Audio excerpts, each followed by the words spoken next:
BNP তথা বাংলাদেশের সকল গণতন্ত্রকামী রাজনৈতিক দলগুলোকে সংগঠিত করেছে এবং সর্বশেষ কিভাবে এদেশ থেকে স্বৈরাচার কাপুরুষের মতো পালিয়ে গিয়েছে।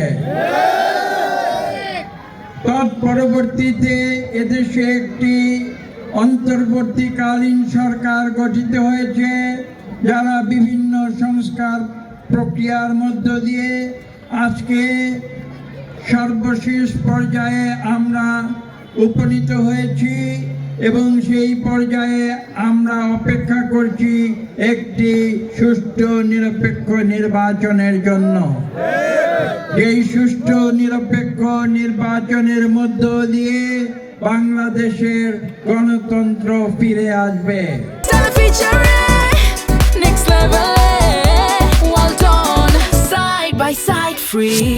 আপনাদের মনে রাখতে হবে 1971 সালে মুক্তিযুদ্ধ হয়েছিল একটি নতুন রাষ্ট্র বাংলাদেশ গঠনের জন্য, যে বাংলাদেশে গণতন্ত্র থাকবে এবং যে বাংলাদেশে দরিদ্র মানুষের অর্থনৈতিক মুক্তি নিশ্চিত হবে। কিন্তু পরবর্তীতে আমরা 55 বছরের ইতিহাস পর্যালোচনা করে দেখতে পাবো যে বাংলাদেশের সেই অগ্রযাত্রা বারবার ব্যাহত হয়েছে।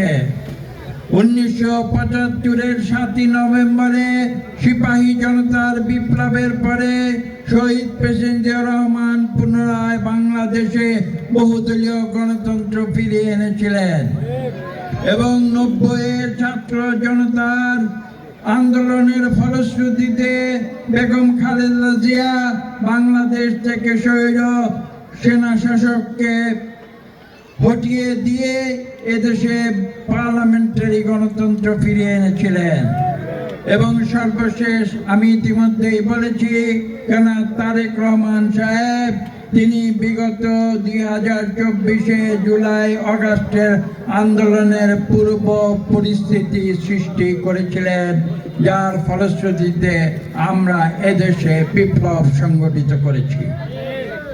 যে এই দেশের মানুষ গণতন্ত্র ভোটের স্বাধীনতা চায়। বিগত প্রায় 20 বছর এদেশের মানুষ ভোট দিতে পারে নাই।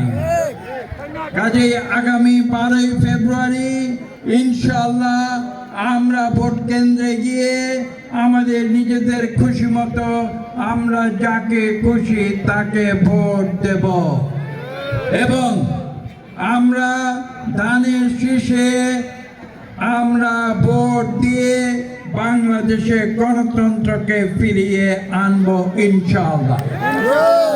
আপনারা জানেন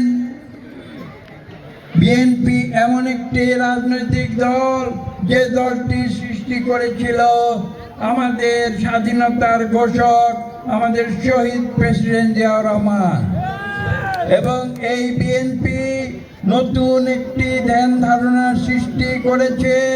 খবরের কাগজ, নিখাত, নির্ভীক, নিরপেক্ষ।